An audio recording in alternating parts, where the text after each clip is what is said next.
তোমাদের মধ্যে কতজনের ভালোবাসার মানুষটা তোমাদেরকে ছেড়ে চলে গেছে, তোমাদেরকে ঠকিয়ে চলে গেছে? দেখো, আমরা যারা ভালোবাসি বা প্রেমে পড়ি বা কারো সঙ্গে সম্পর্ক তৈরি হয়, জীবনে একবার না একবার ভালোবাসায় আমরা ঠকতে হয় প্রত্যেকটা মানুষকে। যে মানুষটাকে মন উজাড় করে ভালোবাসি, যে মানুষটাকে নিয়ে হাজার স্বপ্ন দেখি, কোনো না কোনো সময়ে কোনো না কোনো ভাবে হঠাৎ করেই আমাদের অজান্তে সেই মানুষটা আমাদেরকে ছেড়ে চলে যায়। আর কেন চলে যায় আমরা বুঝতেই পারি না, তোমরা বুঝতে পারো না। কারণ তোমরা ভাবো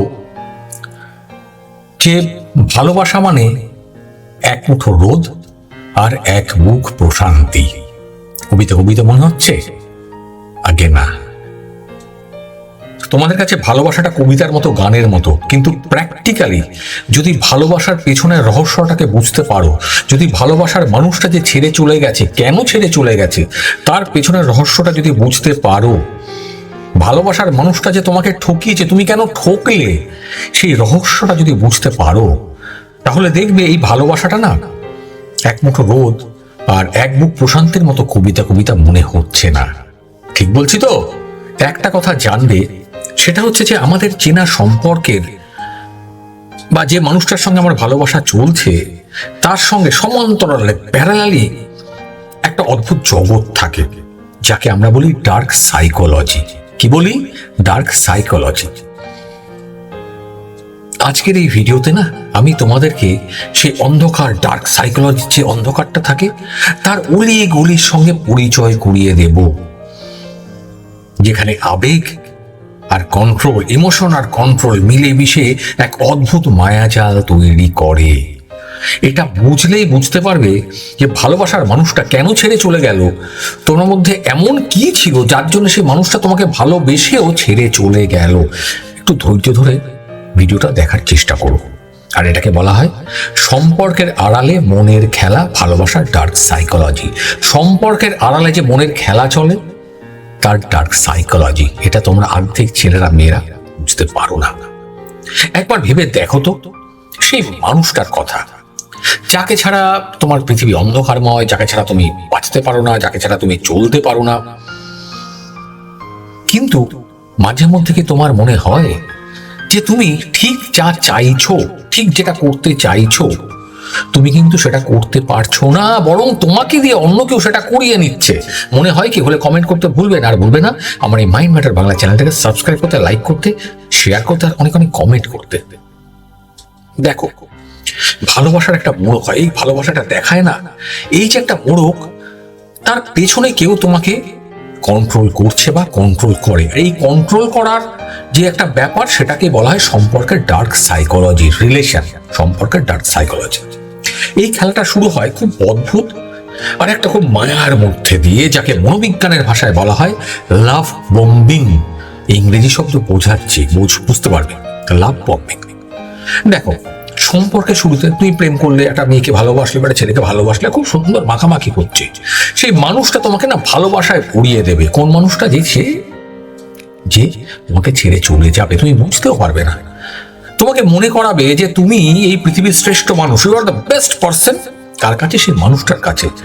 দিন রাত মেসেজ করবে, ফোন করবে, খবর নেবে, প্রশংসা করবে, গিফট দেবে, অনেক কিছু করবে। এইসব করে তোমাকে একটা এমন লেভেল, এমন উচ্চতায় বসিয়ে দেবে না, যেটা তুমি কখনো ভাবতেই পারোনি, বা অন্য কেউ তোমাকে সেই জায়গায় কোনোদিন পৌঁছে দেয়নি, তুমি ফিল করতে পারোনি। কিন্তু জানবে যে অতিরিক্ত অ্যাটেনশন, তোমাকে অ্যাটেনশন দিচ্ছে, মনোযোগ দিচ্ছে, এটা তোমার মধ্যে একটা নেশা তৈরি করছে। কিসের নেশা? মনোযোগ পাওয়ার নেশা। গার্লফ্রেন্ড ফোন করবে, দেখা করবে, ভালো আজকে না, জানতে কত ভালো। যখনই তুমি সেই নেশায় পুরোপুরি আসক্ত হয়ে যাবে, অ্যাডিক্টেড হয়ে যাবে, আর তাকে ছাড়া কিছুই ভাবতে পারবে না, ভাবতে তো পারবেই না, কারণ সে তোমাকে আসক্ত করে ফেলেছে। আর ঠিক তখনই শুরু হয় আসল খেলা। কি খেলা? হঠাৎ করে তোমাকে না জানিয়ে সেই ভালোবাসার মানুষটা বহু দূরে, বহু মাইল দূরে চলে যাবে তোমার থেকে। তোমার মেসেজের উত্তর দেবে না, ফোন করবে না, ফোন ধরবে না, কোনো কারণ ছাড়াই খুব ঠান্ডা একটা বিহেভ করবে, তোমাকে চেনেই না, পাত্তাই দেয় না। আর এই হঠাৎ করে তৈরি হওয়া যে একটা শূন্যতা তৈরি হলো তোমার মাঝখানে, তোমাকে অস্থির করে তুলবে, পাগল করে তুলবে। তুমি নিজেকে দোষারোপ করতে শুরু করবে, নিজেকে দোষ দেবে, ভাববে, কাঁদবে, ড্রিঙ্ক করবে, স্মোক করবে, আরো অনেক কিছু করবে। আর তাকে ফিরে পাওয়ার জন্য সব কিছুতে রাজি হবে, যা দরকার যা কিছু ফিরে পাইতেই হবে আমাকে। আর এইভাবেই তোমার অজান্তেই তোমার জীবনের ক্ষমতা, তোমার যে করছো কিছু একটা, যে তোমার ভেতরে একটা যে ভালো মানুষ আছে, সেটা কন্ট্রোল করার চাবিকাঠি সেই মানুষটার সাথে চলে যাবে। সে যা বলবে তুমি তাই করবে। খুব সাবধান। এরপরে যে জিনিসটা আসে সেটাকে বলে gas lighting. Gas lighting, stove জ্বালানো, গ্যাস জ্বালানো নয়, অন্য জিনিস। শোনো, আর এর মতো না সাংঘাতিক বিধ্বংসী মানসিক কৌশল আর কিছু হতে পারে না। এটা বহু পুরনো কৌশল। এটা এমন এক সূক্ষ্ম পদ্ধতি যেখানে তোমাকে বারবার বোঝানো হবে যে তোমার স্মৃতি, তোমার বিচার বুদ্ধি, বিবেচনা, তুমি যেটা বলছো, যেটা করছো, সমস্ত কিছু আসলে ভুল। ইভেন তোমার ফিলিংস, অনুভূতি। ধরো সে কোনো একটা অন্যায় করেছে, বাজে কাজ করেছে, আর তুমি তার এই বাজে কাজ করাটা ধরে ফেলেছো। হতে পারে সে অন্য কারোর সঙ্গে সম্পর্ক তৈরি করেছে, তুমি ধরে ফেলেছো। তোমাদের ম্যাক্সিমাম ছেলেমেয়ের জীবনে লাইফে এটা হয়। কিন্তু সেই মানুষটা এমন ভাবে তোমার সামনে কথা বলবে, আর এমন ভাবে একটা পরিস্থিতি তৈরি করবে, ক্রিয়েট করবে, যে পুরো জিনিসটাই পাল্টে যাবে। আর তুমি নিজেকেই না অপরাধী মনে করবে, ভাববে আমি তো ভুল ভাবছি, বোধ এটা আমারই ভুল, আমাকে ক্ষমা করে দাও, আমি ভুল করেছি। কে খুব অবলীলা ইজিলি তোমাকে বলবে তুমি বড্ড বেশি চিন্তা করো, তুমি বড্ড বেশি সেন্সিটিভ, ভুল ভাবছো। অথবা সে বলবে এমন তো কিছু হয়নি, কিছু হয়নি, তুমি ভুলভাল বাজে কথা বলছো, মিথ্যে কথা বলছো, তুমি আসলে পাগল হয়ে যাচ্ছ। তোমাকে পাগল প্রমাণিত করার চেষ্টা করবে।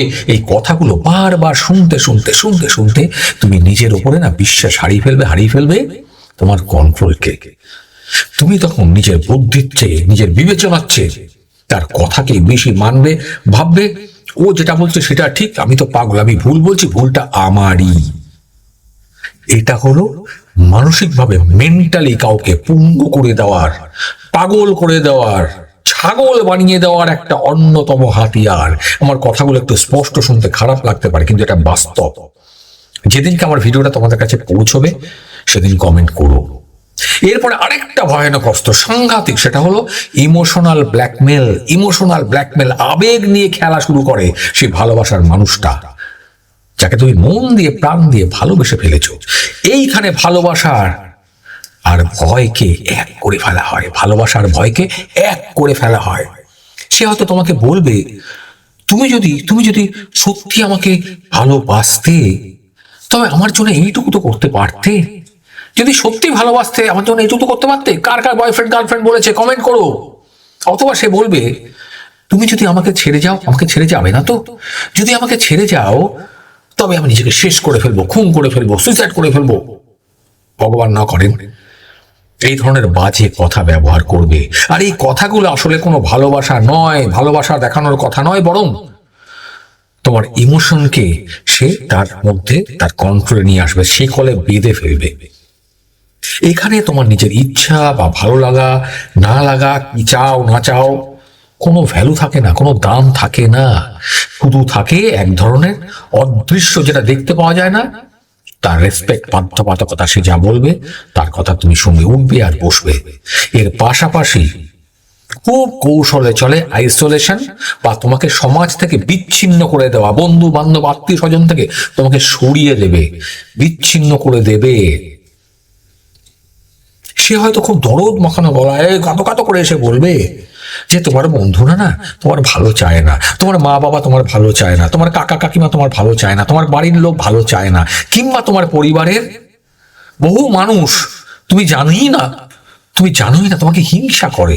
এটা কিন্তু হয়, প্রত্যেকটা পরিবারে হয় এটা।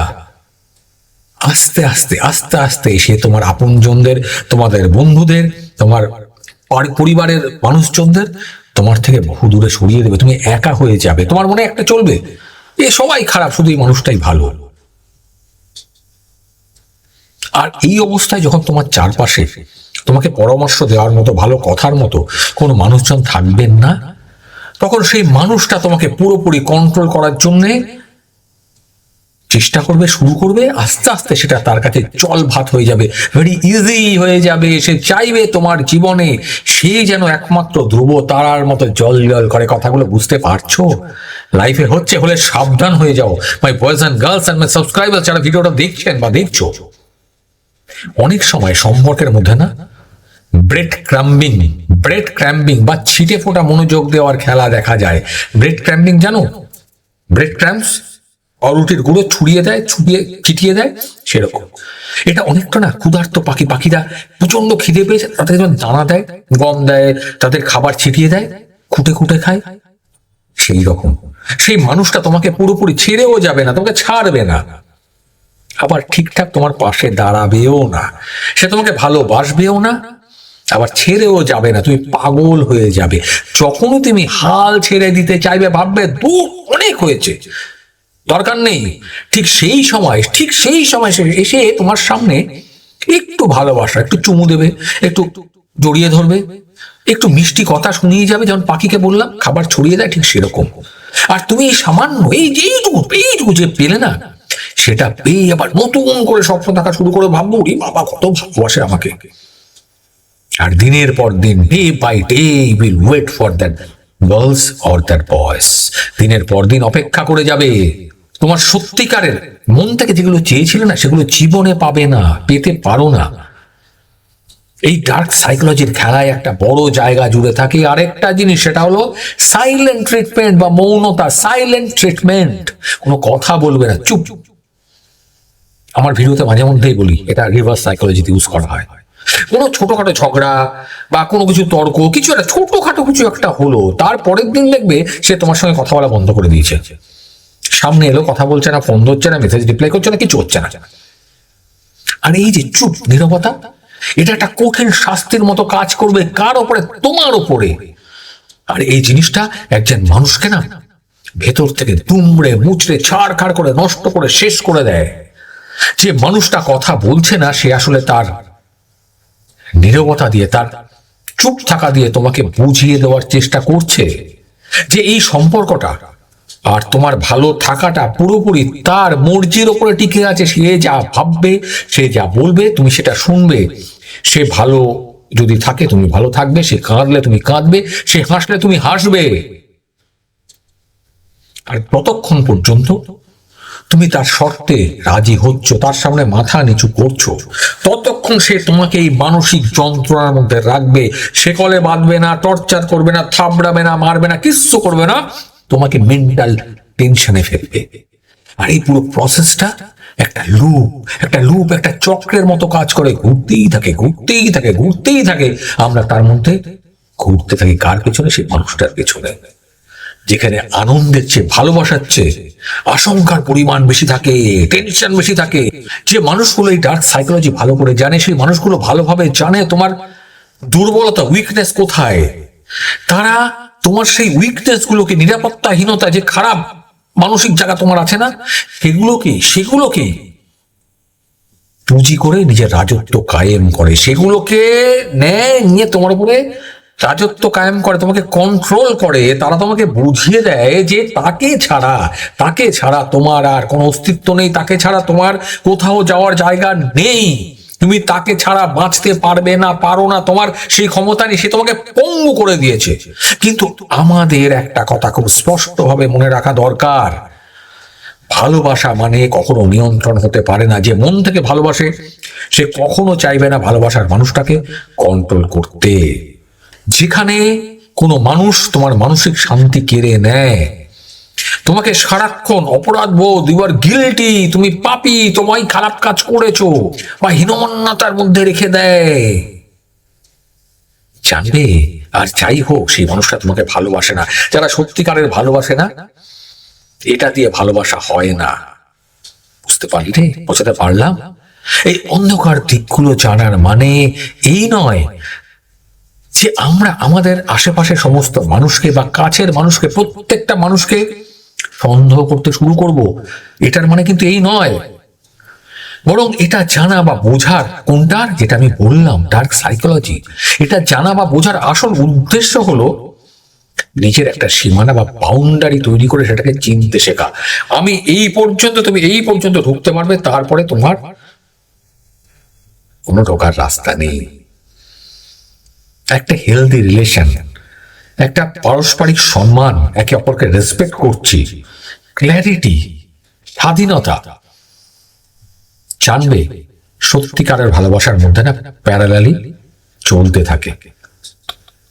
আর যদি কখনো তোমার মনে হয় যে তুমি নিজের অজান্তেই কারো হাতের পুতুল হয়ে যাচ্ছ, কেউ তোমাকে কন্ট্রোল করছে, বা কেউ নিজের কোনো সিদ্ধান্ত তোমার হয়ে নিচ্ছে, তবে একবার থমকে দাঁড়াবে, ভাববে, বুঝবে আমি ভুল রাস্তায় যাচ্ছি না তো, আমি অন্ধকার গলিতে যাচ্ছি না তো। নিজের মনকে প্রশ্ন করো, বারবার প্রশ্নটা করো।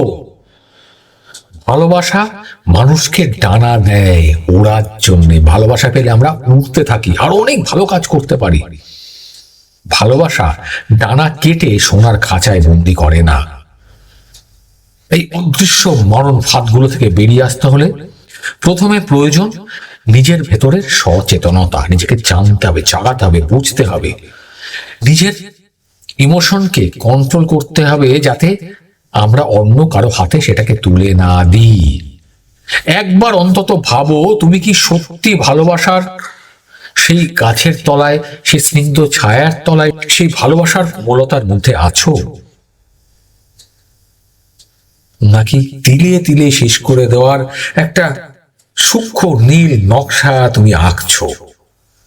দিনের শেষে নিজের রেসপেক্ট, আত্মসম্মান আর মানসিক মেন্টাল হেলথের চেয়ে দামি এই পৃথিবীর আর কিছু হতে পারে না, আর কিছু নেই। দিনের শেষে আমরা নিজেকেই ভালোবাসি। যখন ঘরে ফিরে আসি না, কি মনে হয় এটা আমার বাড়ি, আমার ঘর। নিজেকে ভালোবাসতে শেখো, ভালো থেকো, নিজেকে ভালোবেসো। দেখবে সত্যিকারের ভালোবাসার মানুষ তোমরা খুঁজে পাবে। আর যে লক্ষণগুলো বললাম, সেগুলো যদি দেখো তোমাদের সঙ্গে হচ্ছে, তাহলে বন্ধুরা সাবধান হয়ে যাও। ভালো থাকবে, ভালো রাখবে। এক অদ্ভুত সুন্দর জীবন সঙ্গী বা সঙ্গিনীকে অবশ্যই খুঁজে পাবে, এটা আমার ওয়াদা। অসংখ্য ধন্যবাদ যদি ভিডিওটা শেষ অবধি দেখে থাকো।